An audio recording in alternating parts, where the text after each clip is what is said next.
हल्द्वानी में जिस तरह हिंसा हुई, कई लोग उसमें मारे गए और कई पुलिस वाले उसमें घायल हो गए। हिंसा हम सब कहते हैं कि गलत है।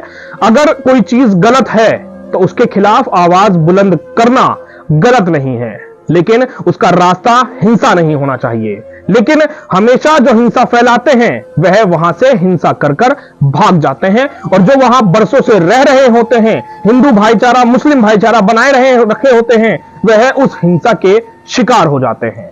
लेकिन देखा जाए तो पिछले 10 साल में मुसलमानों को जिस तरह से हिंसा करने वाला आतंकवादी, पत्थरबाज बनाया जा रहा है और कहा जा रहा है, न जाने कितनी गलत गलत अपशब्दों से उनको पुकारा जा रहा है, वह चाहे गोदी मीडिया के जरिए हो या कई नेताओं के जरिए हो, वे बेहद ही शर्मनाक है।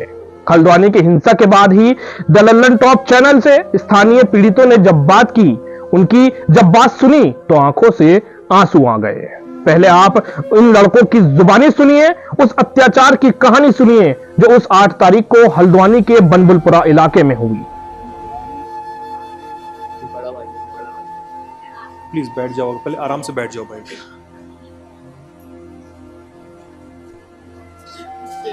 चोट ज्यादा लग गई।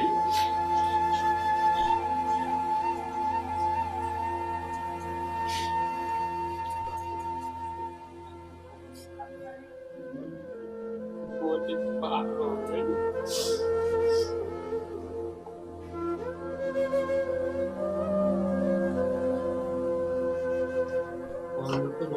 मतलब जहाँ पे वो मतलब वो ये चीज़ पथराव जो चीज़ चल रही थी, उस चीज़ से हम बहुत दूर थे। हम तो अपने घर जा रहे थे, हमें तो कोई चीज़ तो कोई मतलब ही नहीं। हम तो अपने पापा को लेकर सिर्फ अपने घर जा रहे थे। जब देखा तो मेरा बड़ा भाई मेरे घर में ही बैठा हुआ था। ये मतलब पापा को लिया, मैं लेने जा रहा था, बस मेरे सामने मेरे पापा एकदम से गोली लगी। वहाँ पे जैसे मैंने बताया ना कि लोग जो बोल रहे हैं, जो मैं ये कह रहा हूँ, जो लोग बोल रहे हैं, मैं दिल्ली से आया हूँ जी, मुझे क्या, मैं सबकी बात सुनूंगा जी। कुछ लोग ये भी बोल रहे हैं हमारे घर की तरफ बहुत लोग 20-25 लोग खत्म हो गए। मेरे चाचा भी खत्म हो गए, मेरा छोटा भाई भी खत्म हो गया।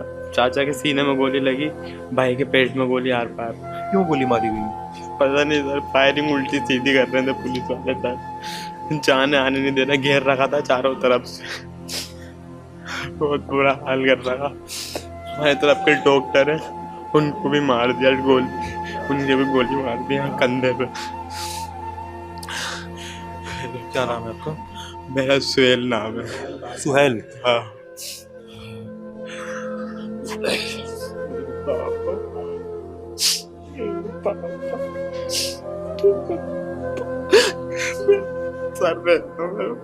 ठीक।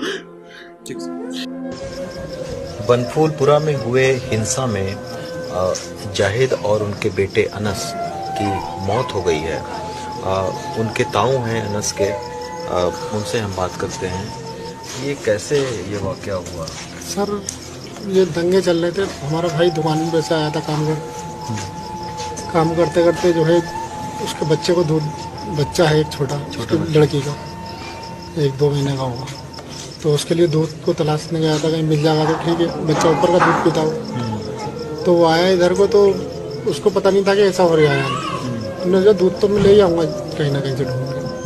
अब जैसे वो आगे चौराहे में आया 17 नंबर के, तो उधर से उसका लड़का भी आवाज़ देता हुआ, लेकिन उसने भीड़ भाड़ में उसकी सुन नहीं पाया। तो इधर की डेयरी बंद थी, वही 17 नंबर चौराहे पे एक डेयरी है, वो बंद थी, तो आगे को निकल गया। आगे की देख लो, तो आगे जाके जो है वो इधर को निकल गया। उसका लड़का जब तक चौराहे में आया तो इधर उसके लड़के के पुलिस वालों ने गोली मार दी, उधर उसकी मार दी जाहिद की। अच्छा, तो दोनों बाप बेटे एक ही जगह पर थे कि अलग थे? करीब 200-300 मीटर का फासला था। अच्छा, बस आवाज़ लगा रहा था, वो सुन नहीं पाया उसकी आवाज़। अच्छा, उनके पिताजी हाँ, सुन नहीं पाया। और ये जाहिद और अनस के बारे में बताइए, क्या करते? जिस तरह इन लड़कों ने बताया कि इनके बाप के सर में गोली मार दी गई, किसी के पेट में गोली मार दी गई, किसी के सीने में गोली मार दी गई, इसके परिवार में इसके चाचा को मार दिया गया, इसके छोटे भाई को भी मार दिया गया। आखिर इस हिंसा में इन सब का क्या दोष था? पुलिस ने लाठीचार्ज किया, महिलाओं पर लाठीचार्ज किया, काफी लोग घायल हुए और पुलिस वाले भी घायल हुए। अब कर्फ्यू लगा दिया गया और यहां तक कि देखते ही गोली मारने का आदेश जारी कर दिया गया। जिस तरह गलियों में गोलियां चलाई गईं, इन लड़कों के मुताबिक जो वहां के रहने वाले थे, जो उन्होंने बताया कि 25 से 30 मुसलमानों को गोलियों से मार दिया गया।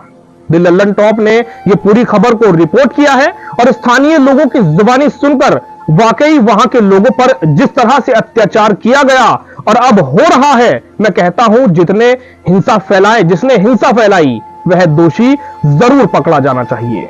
लेकिन जिन निर्दोषों को वहां मारा गया उनको इंसाफ कौन देगा? उनके लिए आवाज कौन उठाएगा? उनके लिए कौन खड़ा होगा? यह भी सोचना चाहिए। सरकार बेशक वहां शांति व्यवस्था बनाने के लिए कर्फ्यू लगाए, लेकिन जो निर्दोषों को वहां गोलियों से मारा गया उनके दोषियों को भी उचित कार्रवाई कर सच्ची कार्रवाई कर सजा जरूर दिलाए।